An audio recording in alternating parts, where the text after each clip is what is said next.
silence in the Castiglione estate was never peaceful. It was a loaded gun, waiting for someone to trip the wire. Camilla Rossi, the future queen of the syndicate, carried an aura so suffocating it made seasoned killers stare at their shoes. She demanded absolute terror. Then came a new housekeeper with a mop, a mountain of debt, and a dangerous lack of self-preservation. Nora didn't care about mafia royalty. She just wanted her paycheck. And that changed absolutely everything. The Castiglione estate sat on a cliff overlooking the Atlantic.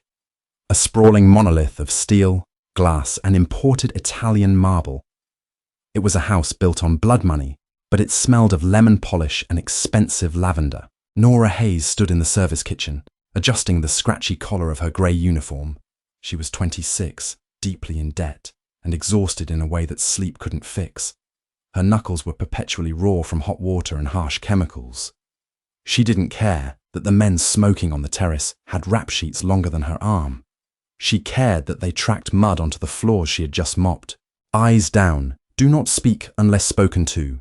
If Miss Rossi asks you a question, you answer quickly, and you call her ma'am. Mrs. Gable, the head housekeeper, paced the line of new hires like a drill sergeant. She was a frail woman, but fear kept her spine rigid. Nora stared at the tiled floor, tuning out the lecture. She had taken this job because the pay was triple the standard rate. Her sister's medical bills were a ticking clock, and Nora was out of time. A little danger was a fair trade for a cleared balance. The heavy oak doors of the kitchen swung open. The temperature in the room seemed to drop 10 degrees. Camilla Rossi walked in. She was beautiful in a terrifying architectural way. Sharp cheekbones, perfectly tailored cream trousers, and eyes the colour of winter frost. She didn't just walk. She glided, a predator inspecting her enclosure. Two massive men in dark suits flanked her, their hands resting near their waistbands. Camilla stopped in front of a young maid named Sarah. Sarah was trembling so hard, the tray she held rattled against her apron. "You," Camilla said. Her voice was barely above a whisper. It didn't need to be loud. Everyone was straining to hear her. "You arranged the lilies in the foyer." Sarah swallowed hard, her eyes brimming with sudden tears. "Yes, ma'am. I am allergic to pollen." Camilla reached out, tracing a perfectly manicured nail down the silver edge of Sarah's tray. "Are you trying to kill me, or are you just incredibly stupid?" "I didn't know, ma'am. I'm so sorry. I'll remove them right away." "You won't," Camilla said, turning her back, "because you are fired. Get your things. If you are still on the property in 10 minutes, I will have the guards escort you off. It won't be gentle." Sarah broke into a sob, dropping the tray. The silver clattered violently against the tile. Nora didn't flinch. She watched the display with a dull ache in her temples. It was theatre, cruel, cheap theatre. Camilla fed on the panic, absorbing the oxygen in the room. Nora stepped forward, grabbing a dustpan and broom from the utility closet. She didn't ask for permission. She simply walked past Camilla's guards, knelt beside the weeping girl, and began sweeping up the mess. "Nobody told you to move," Camilla snapped, her gaze snapping to Nora. Nora paused, resting her hands on the handle of the broom. She looked up, not at Camilla's shoes, not at her perfectly pressed trousers. She looked directly into Camilla's eyes. "Someone had to clean it up," Nora said. Her voice was flat, unapologetic. "You pay us to keep the floor clean, right?" The kitchen went dead silent. Mrs. Gable let out a strangled gasp. The guards tensed, shifting their weight. Camilla stared at Nora, a flicker of genuine confusion breaking through her icy mask. People did not talk back to her. They certainly didn't look at her with the bored irritation of a woman who just wanted to finish her shift. Before Camilla could speak, a shadow detached itself from the hallway outside the kitchen doors. Leo Castiglione walked in. He didn't wear a suit. He wore dark slacks and a black dress shirt with the sleeves rolled up, revealing forearms corded with muscle and faded ink. He looked tired. Not the physical exhaustion Nora felt, but a deep, spiritual fatigue. the kind that settles in a man's bones when he's spent his whole life breaking things. "Is there a problem in here, Camilla?" Leo asked. His voice was a low, resonant rumble. It commanded the room effortlessly, without the theatrical edge his fiancée relied on. Camilla instantly softened, her sharp angles smoothing out into a practiced, affectionate pout. "Just dealing with incompetent staff, Leo. You know how hard it is to find good help." Leo's dark eyes drifted from Camilla to the sobbing girl, and finally to Nora, who was still kneeling with the dustpan. He held Nora's gaze for a long, heavy second. Nora didn't look away from him either. She saw the dark circles under his eyes. He looked like a man trapped in a gilded cage of his own making. "Let's go," Leo said to Camilla, turning his back. "The meeting starts in 5. Camilla shot Nora one last venomous look before taking Leo's arm. As the heavy doors swung shut, Mrs. Gable rushed forward, grabbing Nora by the elbow and hauling her to her feet. "Are you insane?" the older woman hissed. "She will have you gutted. You do not speak to her. You do not look at her." Nora dumped the debris into a trash can. "I'm not getting paid to cower, Mrs. Gable. I'm getting paid to clean. What's my next assignment?" By her 3rd week, Nora was a ghost haunting the estate's sprawling corridors. She learned the rhythms of the house. She knew which floorboards creaked. She knew the guards preferred their coffee black. And she knew that Camilla spent her afternoons in the solarium, drinking imported tea and scrolling through her phone while the world burned outside. Nora also learned about Leo. He was a phantom. He spent most of his time in his study, a heavily fortified room on the West Wing. He rarely spoke. When he did, men scurried to do his bidding. But Nora noticed small things. He never raised his voice.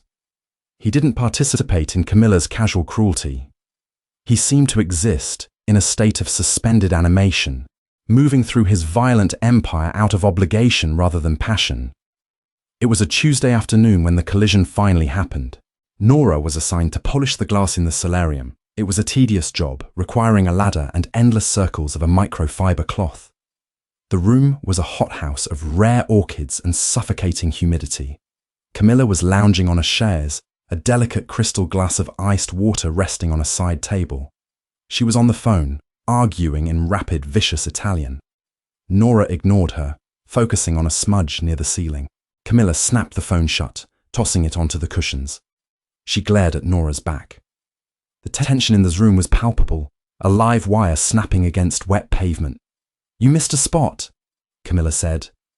Nora paused, cloth mid-circle. She looked at the flawless, streak-free glass.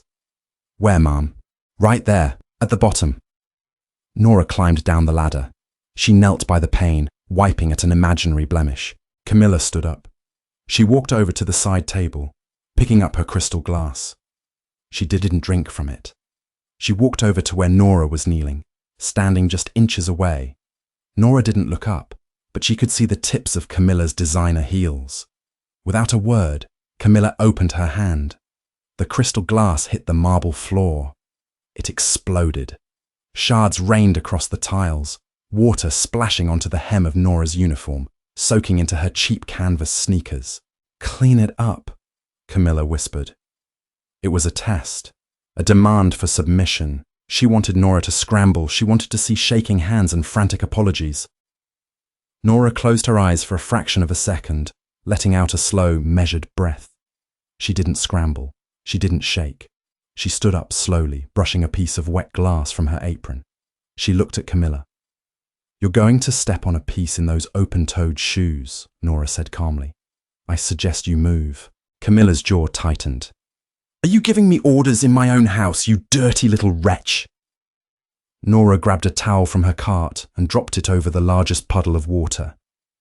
"I'm giving you common sense, but if you want to bleed on the marble, be my guest. It just means I have to use bleach later." Camilla's hands struck out, fast as a viper. She slapped Nora across the face. The crack echoed loudly in the cavernous room. Nora's head snapped to the side. A sharp sting bloomed across her cheek, spreading heat into her ear. Nora didn't cry. She didn't fall to her knees. She slowly turned her head back, tasting a faint metallic tang of copper where her teeth had caught the inside of her cheek. She looked at Camilla with a mixture of pity and absolute exhaustion. I grew up in the Narrows, Nora said, her voice eerily calm. I've had a gun pressed to my forehead for the $20 in my cash register. My father used to throw beer bottles at my head when I was 10.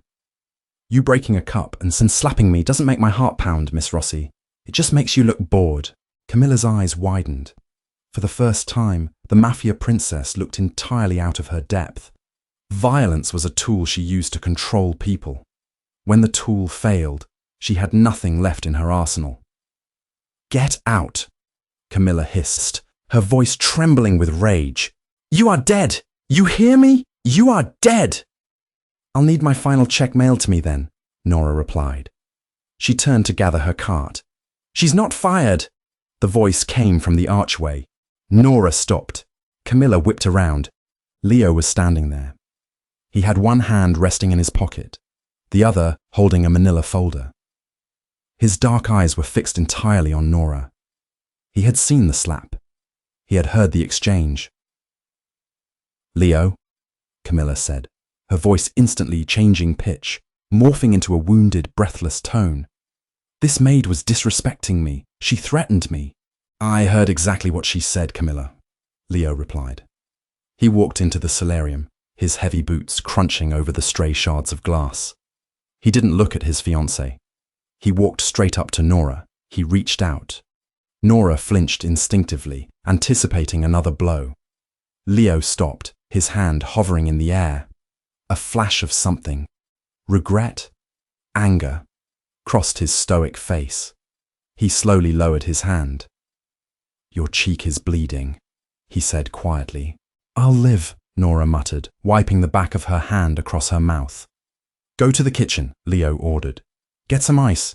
Tell Mrs. Gable you are being reassigned. Reassigned to what? Nora asked, her cynicism flaring up. Feeding the guard dogs. The corner of Leo's mouth twitched. It was the ghost of a smile, gone before it fully formed. No, you're cleaning my office from now on, exclusively. Now go. Nora didn't argue.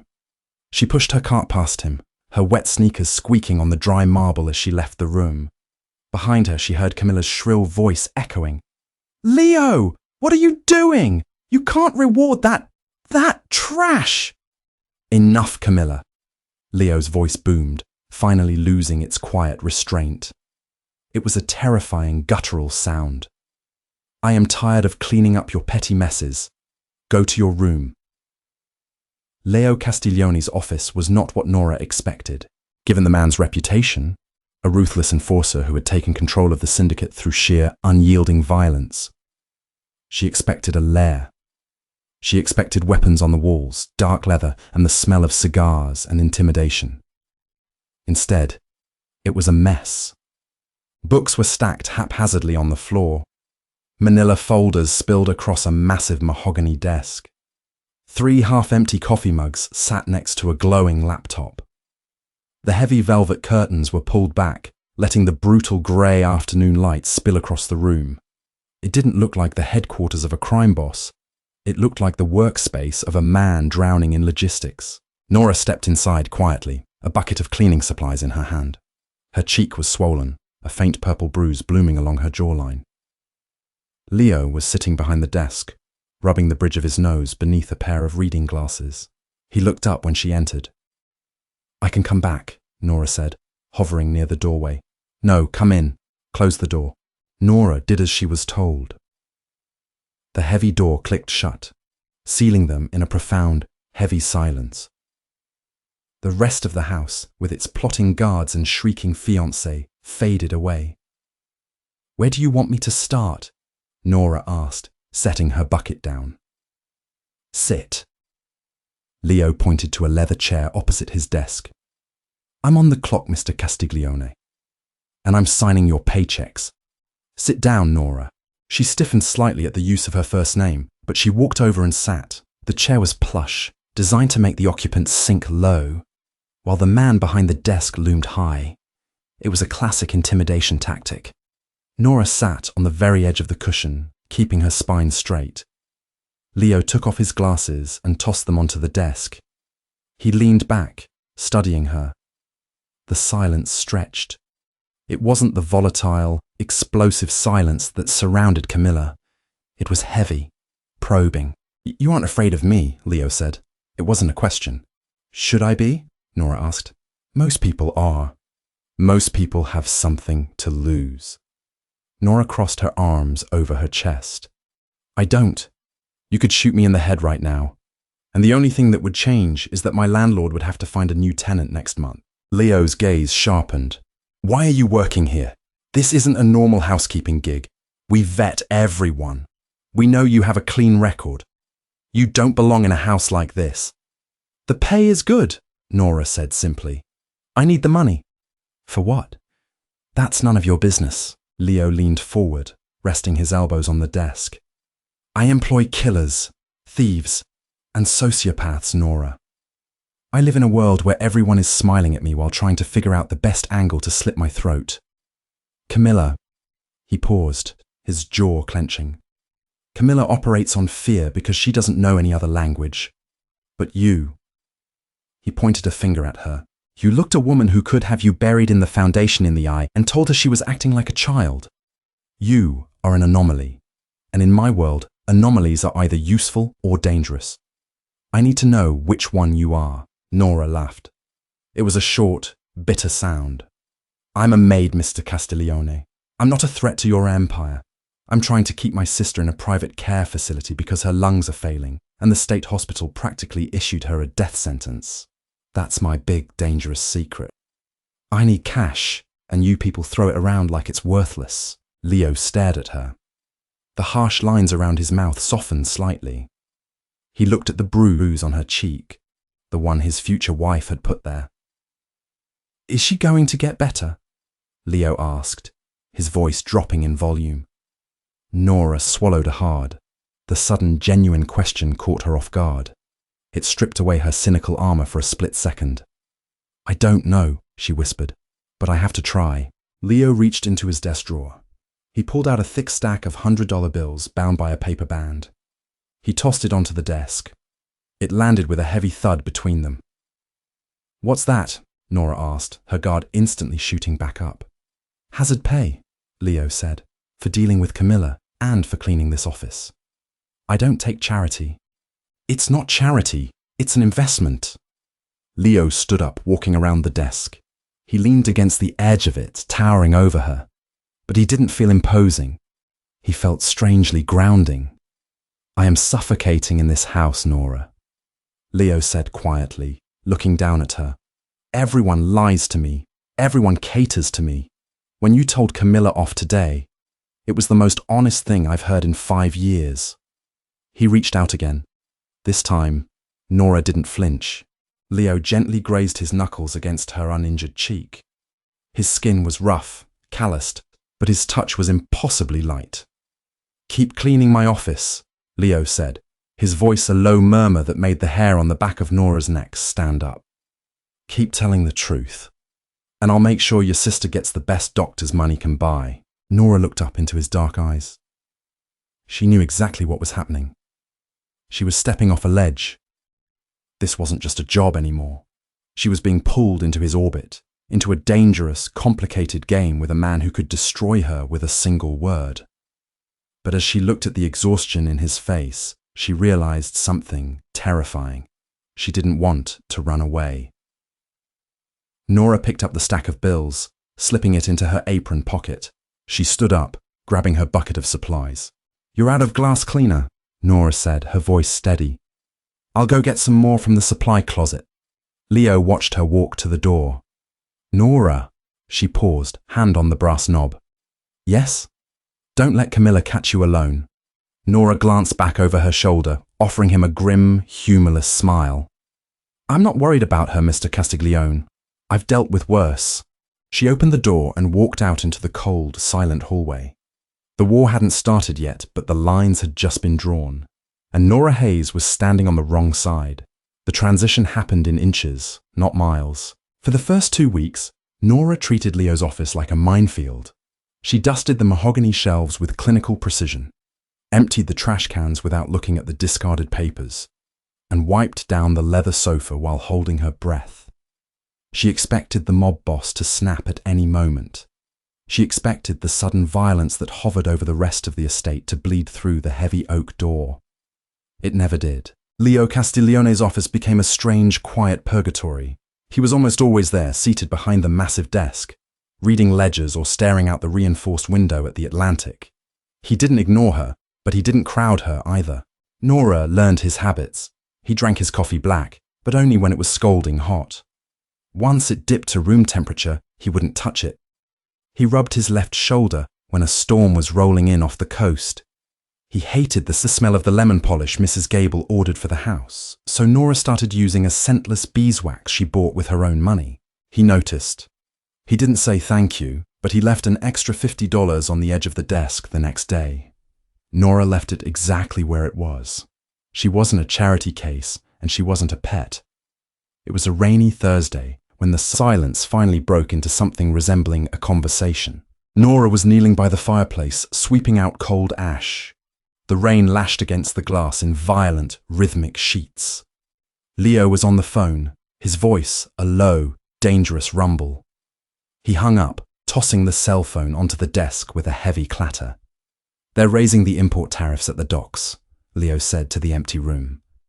He leaned back, pinching the bridge of his nose. 30%. They think I won't notice because they buried it in the municipal shipping logs. Nora kept sweeping. "Are you going to pay it?" Leo paused. He dropped his hand, looking at her. It was the first time she had initiated a response to his business. "No. I'm going to have Bruno visit the Port Authority Commissioner and remind him who bought his daughter's new house." "That's a temporary fix," Nora said, dumping a pan of ash into the black trash bag. "If they're bold enough to hike it 30%, they're testing the fences. They know you have the money, but they want to see if you have the patience. You scare the commissioner today, he backs down. In 6 months, someone else will try to squeeze you. The docks are bleeding you because you don't own the infrastructure." Leo stared at her. The silence stretched, thick and heavy. "Where did a housekeeper learn about municipal infrastructure?" he asked. "I was an accounting major," Nora replied, not looking up. "Before my sister got sick, I dropped out sophomore year to work." "You understand supply chain logistics?" "I understand that paying off bureaucrats is a bad return on investment." Nora stood up, wiping her hands on her apron. "Buy the cargo cranes. If you own the equipment that unloads the ships, they can't tax your imports without taxing their own. You become the bottleneck. They have to pay you." Leo sat perfectly still. He looked at the ledgers on his desk, then back at Nora. A slow, terrifyingly genuine smile spread across his face. It changed his entire demeanor, erasing 10 years of exhaustion from his eyes. "You're wasted with a broom, Nora." "I get paid more to hold the broom than I ever did crunching numbers," she countered dryly. Before Leo could respond, the heavy office door swung open without a knock. Camilla stood in the doorway. She wore a silk dressing gown, her blonde hair perfectly coiffed, holding 2 crystal glasses of scotch. She stopped dead when she saw Nora. The smile vanished from her face, replaced by a tight, rigid line of pure hostility. "Leo," Camilla said, her voice dripping with artificial sweetness. "I thought you were working. I didn't realize you were entertaining the help." "She's cleaning, Camilla," Leo said. His voice instantly reverted to the cold, deadened tone he used with the rest of the world. The smile was gone. The sanctuary was breached. "She seems to be doing a lot of talking for someone paid to scrub." Camilla walked fully into the room, setting the glasses on the desk. She intentionally stepped close to Nora, her shoulder brushing harshly against Nora's arm. "Didn't I tell you to wash the terrace windows today?" "Mr. Castiglione instructed me to handle his office first," Nora replied evenly. She didn't step back. "I don't care what he—" "Camilla." Leo's voice cracked like a whip. "Do not undermine me in my own office. Nora works in here until I say otherwise." Camilla's pale eyes flashed. She looked from Leo to Nora, the gears turning in her head. She was a predator, and she suddenly smelled blood in the water. She recognized the shift in the room's atmosphere. It wasn't just a boss defending an employee. It was a man defending his space. "Fine," Camilla purred. though her eyes were glacial. "But make it quick, girl. You smell like ash." Nora picked up her trash bag and walked out. She didn't look back, but as the door clicked shut, she heard Camilla's voice drop into a low, accusatory whisper. Nora walked down the hallway, her heart pounding a dull, steady rhythm against her ribs.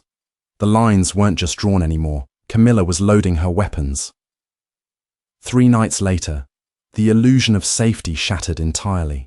It was past 2 a.m. The estate was eerily quiet, the kind of silence that feels pressurized. Nora was still awake, sitting in her small, cramped room in the servants' quarters. She was staring at her phone, reading a text from the private care facility. "Chloe's oxygen levels dipped again tonight. We stabilized her, but Dr. Evans recommends upgrading her ventilator model. Cost estimate attached." Nora rubbed her eyes until they ached. The hazard pay Leo gave her covered the immediate debts, but this new machine was another mountain to climb. She needed a drink of water. She slipped out of her room and padded silently down the dark corridor toward the kitchen.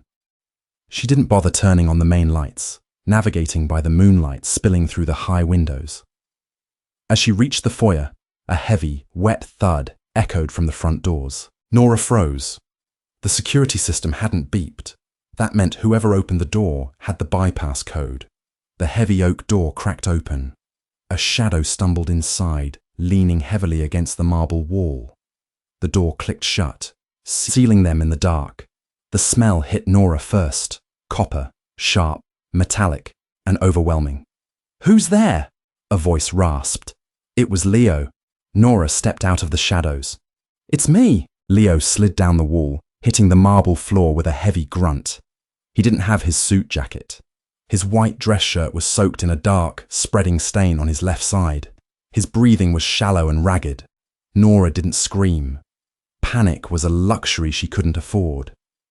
She crossed the foyer in 3 strides, dropping to her knees beside him.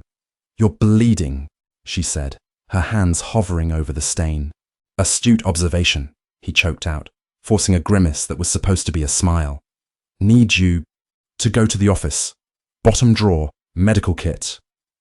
"I'm calling the house doctor," Nora said, reaching for her pocket. Leo grabbed her wrist. His grip was terrifyingly strong despite the blood loss. No doctors. If the capos find out I took a bullet tonight, it shows weakness. They'll smell blood. There's a meeting tomorrow to ratify the new port territory. I have to be standing." "You have a bullet inside you," Nora hissed. "Through and through." He panted, his head rolling back against the wall. "Grazed the ribs. Missed the vitals. Just get the kit. Please, Nora." He let go of her wrist. Nora stared at him for 1 second. Then she bolted. She ran through the dark house, her bare feet slapping against the wood floors, threw open the office door, and dug through the bottom drawer of his desk. She found the black canvas bag and sprinted back. Leo hadn't moved. His eyes were closed, his face chalk white in the moonlight. "I don't know how to do this," Nora said, unzipping the bag. It was packed with military-grade trauma supplies. "I'll walk you through it," Leo whispered. "First, cut the shirt." Nora grabbed the trauma shears. She cut through the ruined fabric, peeling it back. The wound was ugly, a jagged torn hole just below his ribcage, oozing dark blood. "Pour the iodine," Leo instructed. Nora grabbed the brown bottle. "This is going to hurt." "I know." She poured it directly into the wound. Leo didn't scream, but his entire body went rigid. His jaw locked so tight Nora thought his teeth might shatter. A low, animalistic groan ripped from his throat. Nora grabbed a stack of gauze and pressed it brutally hard against the wound. "Keep the pressure," Leo gasped, his hand covering hers, pressing down even harder. His skin was freezing. They sat like that in the dark foyer for 10 minutes. Nora's knees ached on the hard marble. Her hands were covered in his blood. But she didn't pull away. She focused on his breathing, watching his chest rise and fall beneath her hands. "Why were you out there alone?" Nora asked softly, the quiet of the house pressing in on them. "Where are your guards?" "I sent them home," Leo said, his voice regaining a fraction of its depth. It was supposed to be a peaceful sit-down with the Moretti crew. They changed the rules. And Camilla? Leo let out a harsh, bitter breath. Camilla is asleep in the East Wing. She takes 2 sleeping pills with a glass of champagne every night. The house could burn down, and she wouldn't wake up until the smoke ruined her silk sheets. He turned his head, looking at Nora. The distance between them was entirely gone. Stripped of his suits, his desk, and his power, he was just a wounded man bleeding on the floor. "You didn't run," Leo said softly. "I need my paycheck," Nora replied, though the sarcasm was hollow, stripped of its usual bite. Leo shifted his hand, interlacing his bloodied fingers with hers beneath the gauze. "You could have let me bleed out. You could have walked away." "I've seen enough death for one lifetime," Nora said, her voice thick. "I'm not letting you die on my freshly mopped floors." Leo chuckled, though it turned into a wince. "Tape it up, Nora. I need to stand." She worked quickly, packing the wound with hemostatic dressing and wrapping his torso tightly in heavy medical tape. When she was done, she hauled him to his feet. He leaned his heavy frame against her, his arm draped over her shoulders. They walked slowly, agonizingly toward the West Wing.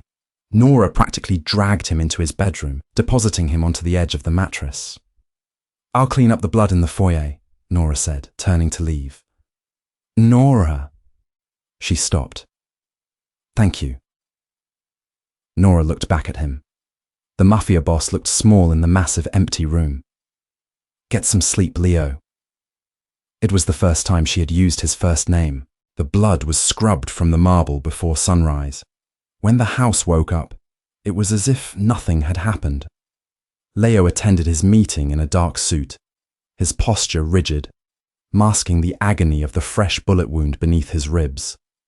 But Camilla noticed the shift. She saw the way Leo's eyes tracked Nora when she entered a room. She saw the microscopic softening of his jaw when the maid poured his coffee. Camilla was deeply vain, but she wasn't stupid. She understood power, and she realized with mounting fury that her grip on Leo was slipping, and it was slipping because of a woman who bought her shoes at a discount store. Camilla decided to end it. It was a Tuesday afternoon.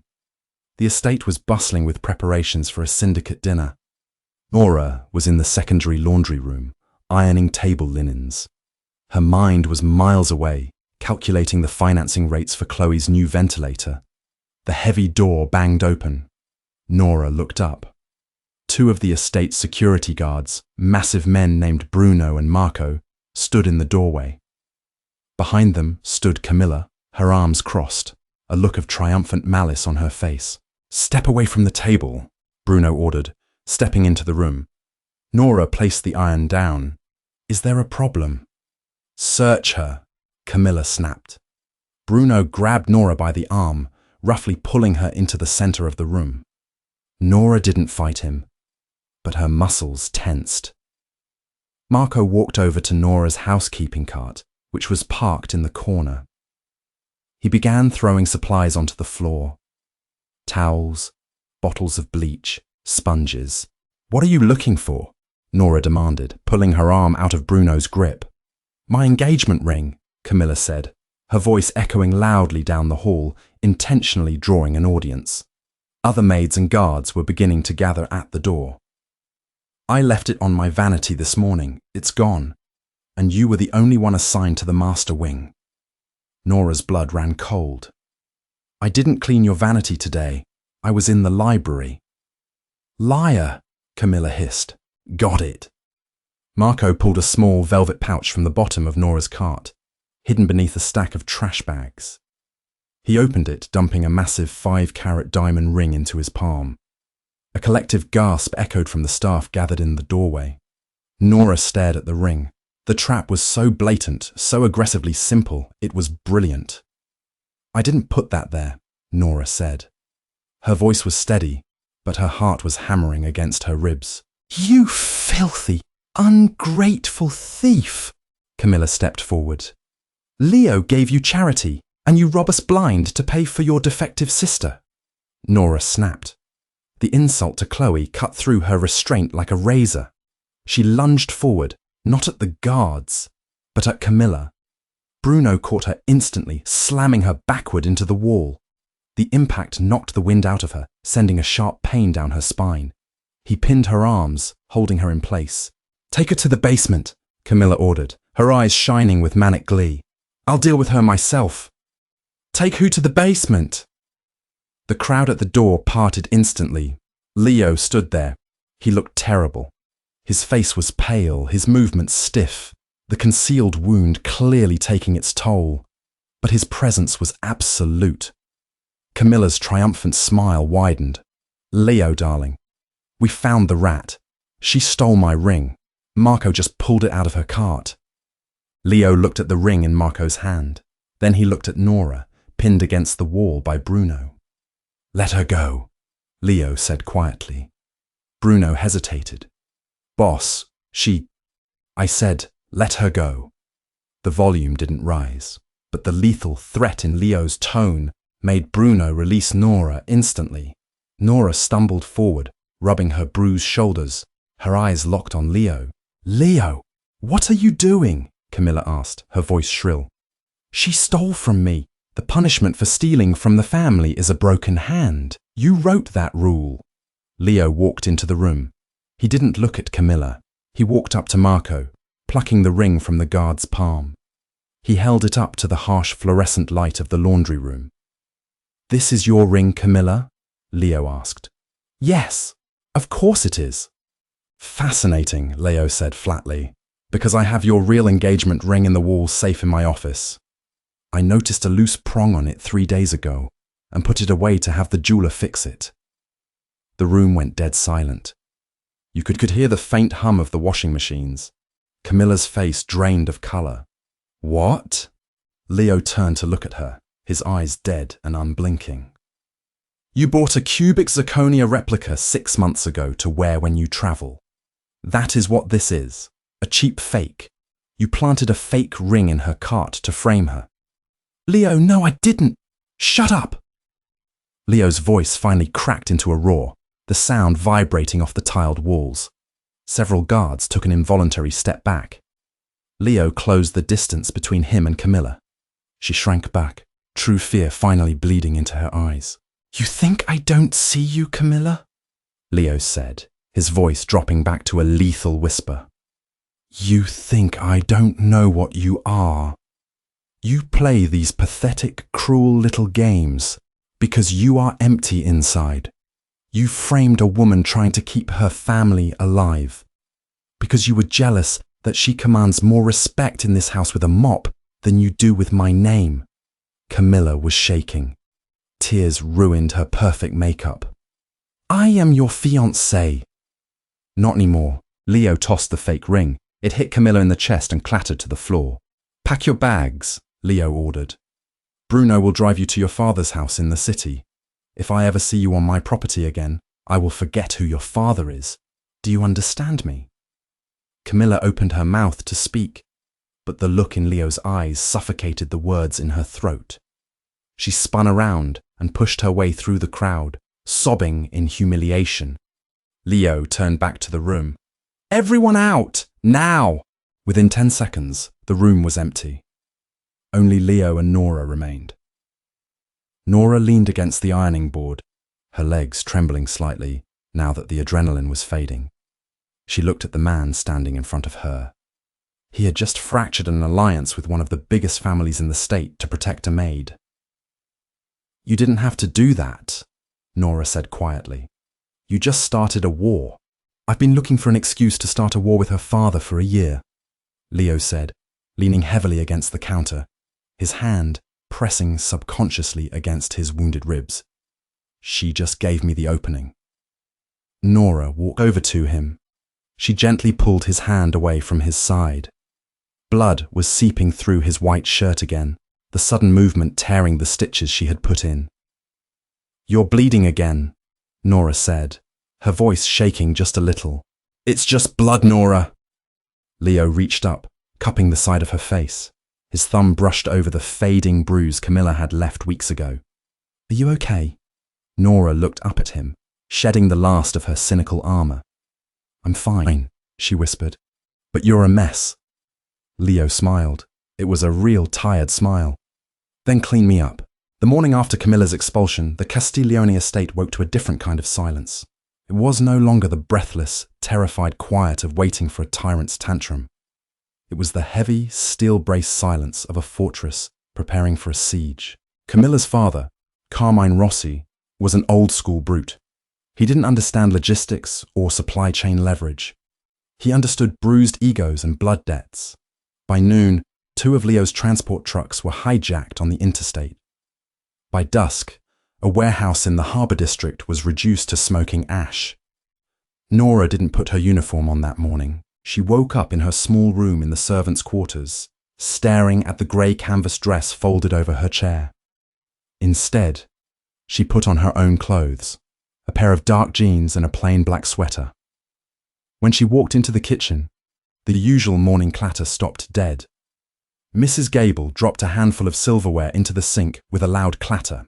"Nora," Mrs. Gable stammered, her eyes darting nervously toward the hallway. You shouldn't be here. The men are saying Don Rossi put a bounty on the girl who insulted his daughter.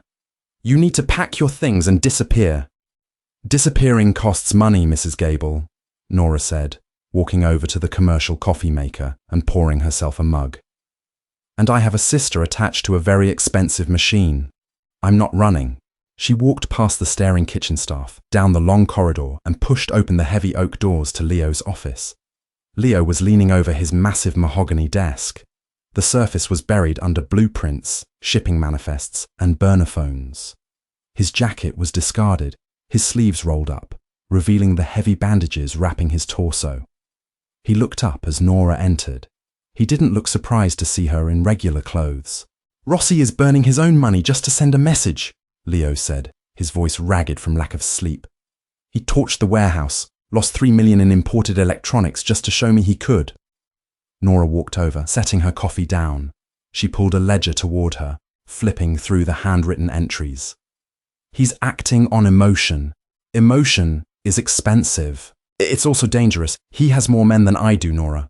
We control the ports, but he controls the unions. If he calls a strike at the docks, nothing moves. I bleed out financially before the month is over." Leo dragged a hand across his face. "I should have put a bullet in Camilla and dumped her in the ocean. Sending her home left him a witness and a motive." "No," Nora said firmly. She leaned over the desk, her eyes scanning the columns of numbers. "If you killed her, the other families would back Rossi on principle. By sending her back unharmed, you made this a domestic dispute. The other capos won't bleed for Carmine Rossi's bruised ego. They only care about money." Leo watched her. He watched the way her eyes darted across the pages, the way she absorbed data that took his accountants hours to parse. "Look at this," Nora said, tapping a manicured fingernail against a column of expenses. "Rossi's union boss, Frankie, he's skimming. The payroll disbursements for the dock workers have increased by 12% over the last 2 quarters. But the tonnage moving through the port hasn't changed. He's billing you for phantom workers and pocketing the difference." Leo moved closer, leaning over her shoulder to look at the ledger. He was close enough that Nora could feel the heat radiating from him, could smell the sharp tang of medical iodine and black coffee. "Are you sure?" Leo asked, his voice dropping an octave. "Math doesn't lie, Leo. People do." Nora turned her head, suddenly hyper-aware of how close he was. "You don't need to fight Rossi's army. You just need to buy his general. Show Frankie these ledgers. Tell him you know he's stealing from both of you. Offer to let him keep skimming, but only if he ignores Rossi's order to strike." Leo stared into her eyes. The war, the ledgers, the bleeding empire. It all seemed to evaporate in the space between them. "You're a terrifying woman, Nora," Leo whispered. "I'm a pragmatist." Leo reached up, his rough fingers tangling in the hair at the nape of her neck. He didn't ask for permission this time. He pulled her forward, his mouth crashing down on hers. It wasn't a gentle kiss. It was desperate, bruised, and tasting of copper and adrenaline. Nora didn't pull away. She gripped the front of his shirt, pulling him closer, anchoring him in the storm that was threatening to tear his life apart. They broke apart seconds later, breathing heavily, the reality of the room crashing back down on them. Leo rested his forehead against hers. If we survive this week, I'm buying you a new wardrobe. I never want to see that grey maid's uniform again. Nora offered a grim smile.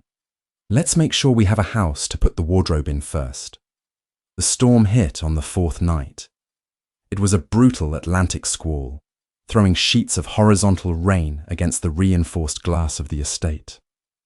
The wind howled like a wounded animal, drowning out the sound of the ocean below. Nora was in the office, nursing a lukewarm coffee, reviewing the financial transfers from the union boss. The blackmail had worked. Frankie had folded instantly, securing the docks and crippling Rossi's ability to strangle Leo financially. Rossi was backed into a corner, losing face and money by the hour, which meant he was out of options, and desperate men do not negotiate. The lights flickered once. Then, they died entirely. The estate plunged into absolute suffocating darkness. Nora froze. The hum of the central heating died. The silence that followed was unnatural. 10 seconds passed. The backup generators, designed to kick in instantly, remained dead. Leo burst through the office door, a flashlight in one hand and a suppressed pistol in the other. "They cut the mains," Leo said, his voice a tight, controlled hiss. "And they sabotaged the diesel generators. The perimeter alarms are dead." "How?" Nora asked, standing up, her heart beginning to pound a frantic rhythm against her ribs. "The generator room is locked from the inside. One of the guards," Leo spat. "Rossi bought someone on my payroll." Gunfire erupted from the east wing. It was muted, but in the dead air of the powerless house, it sounded like thunder. "We need to move," Leo said, grabbing Nora's arm. "They're sweeping the house. They know I'm in the west wing." He pulled her into the hallway. The darkness was absolute, save for the narrow beam of Leo's flashlight. They moved quickly, their footsteps masked by the roaring storm outside. Leo was leading them toward the grand staircase, aiming for the armored garage beneath the estate. "Stop!" Nora hissed, pulling back on his arm. Leo turned, the beam of light catching the panic in his eyes. "We can't stop, Nora." "The grand staircase is a choke point," Nora said rapidly, her mind racing, overlaying the architectural blueprints of the house with the mental map she had built over months of scrubbing floors. "If they have the floor plans, they'll put a team on the landing. It's a fatal funnel. You walk out there, you're dead." "The service elevators are dead without power. It's the only way down." "It's not." Nora grabbed the flashlight from his hand. "Follow me." She didn't lead him toward the grand foyer. She led him deeper into the west wing, pushing through a heavy door that led into the secondary laundry rooms. The air here smelled of damp cotton and bleach. "Nora, this is a dead end," Leo argued, gripping his pistol tight. "For a guy in a suit, yes." Nora walked to the back of the room, shining the light on a massive, heavy iron grate set into the wall. "This is the primary laundry chute. It drops straight down to the basement sorting facility, right next to the boiler room. The boiler room connects to the garage through a maintenance tunnel." Leo stared at the grate. It was barely 3 feet wide. "I'm too big to fit down that," Leo said. "You're injured, not fat," Nora said bluntly, shoving the flashlight back into his hand. She grabbed the rusted iron latch of the grate. "Help me pull." They both hauled on the heavy iron door. With a screech of protesting metal, it swung open, revealing a pitch-black metallic shaft. Footsteps echoed from the hallway outside the laundry room. Heavy boots, moving fast and with tactical precision. "Go!" Leo ordered, pushing her toward the chute. Nora didn't argue. She swung her legs over the lip and slid into the darkness. The drop was terrifying. A blind slide down polished metal, the smell of dust and old detergent clogging her nose. She hit the bottom a few seconds later, tumbling out into a massive canvas sorting cart in the pitch-black basement. A heavy thud followed a second later as Leo landed beside her, groaning as the impact jarred his wounded ribs. They scrambled out of the cart, Leo flicking the flashlight back on. The basement was cavernous, filled with rusted pipes and industrial washing machines. "Maintenance tunnel is this way," Nora whispered, leading the way through the maze of machinery. She knew every inch of this basement. She had spent weeks hauling cleaning supplies through it. They reached a heavy steel door at the back of the boiler room. Leo pushed it open, revealing a narrow concrete corridor that sloped downward. "We're going to make it!" Leo breathed, taking the lead, his pistol raised. They reached the end of the tunnel, which opened into the sprawling subterranean garage. The air was thick with the smell of gasoline and cold concrete. Leo's armored SUV sat 20 yards away. As they stepped into the garage, the beam of a high-powered tactical light blinded them. "Hold it right there, Castiglione." Leo shoved Nora behind him, raising his pistol, but it was useless. 4 men stepped out from behind the concrete pillars. They were heavily armed, wearing tactical gear. The man holding the light was Marco, the guard who had helped Camilla frame Nora. "Marco," Leo said, his voice dripping with venom. "I should have known." "Rossi pays better, boss," Marco sneered, keeping his rifle leveled at Leo's chest. "And he doesn't fire loyal men over a maid. Drop the gun. Don Rossi wants you alive. He wants to skin you himself." Leo didn't drop the gun. His muscles coiled, preparing for a suicidal shootout. He wasn't going to let them take him alive. Nora stood completely still behind Leo. Her eyes darted around the garage. She couldn't see past this blinding tactical light, but she didn't need to. She knew this garage. She knew the layout. And more importantly, she knew what was sitting directly above Marco's head. "Leo," Nora whispered, her voice barely carrying over the sound of the rain filtering down through the ventilation grates. "Shoot the fire suppression valve. Top of the pillar to his left. Red pipe." Leo didn't question her. He didn't hesitate. He snapped his wrist sideways and pulled the trigger. The suppressed gunshot was a sharp crack.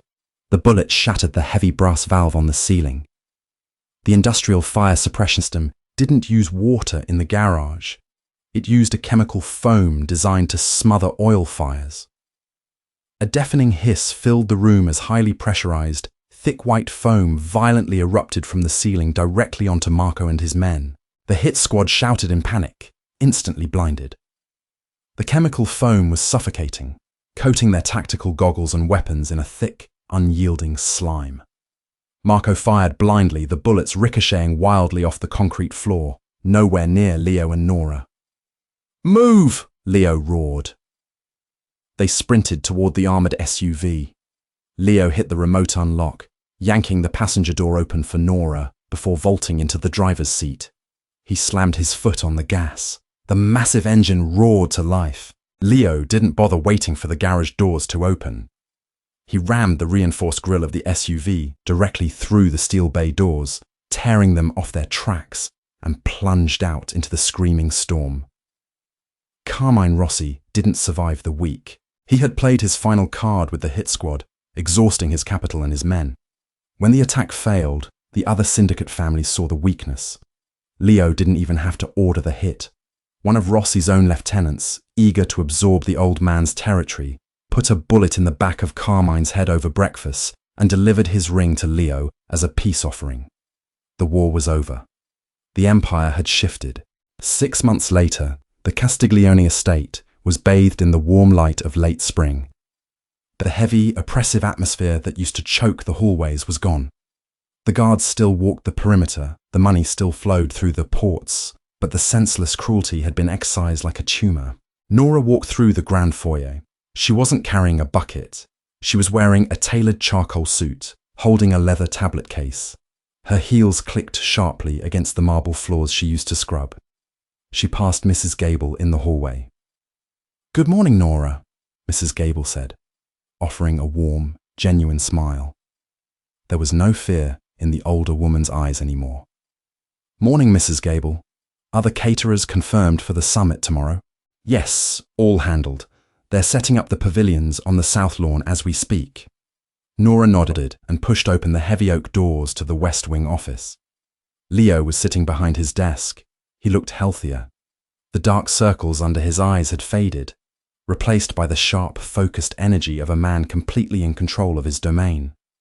He was reviewing a tablet, but he set it down the moment Nora walked in. "The union reps just signed the new labor agreements. Nora said, dropping her tablet onto his desk. We locked in the shipping rates for the next 5 years. They tried to push for a renegotiation clause, but I reminded them about Frankie's old ledgers. They backed down. Leo smiled, leaning back in his chair. You play a vicious game of chess, Nora. I just don't like leaving money on the table. Leo stood up, walking around the desk. He closed the distance between them, wrapping his arms around her waist and pulling her flush against him. He kissed her forehead, then lingered, resting his chin on the top of her head. How is Chloe? Leo asked softly. Nora's expression softened, the hard edges of the syndicate strategist melting away. She walked on the treadmill for 20 minutes yesterday. Her lung capacity is up 12%. Dr. Evans said if she keeps progressing, she might be off the ventilator completely by Christmas. Good, Leo kissed her again. Because I'm tired of flying across the state every weekend to have dinner in a hospital cafeteria. Nora rested her hands on his chest, feeling the steady, calm beat of his heart. It was a terrifying world they lived in.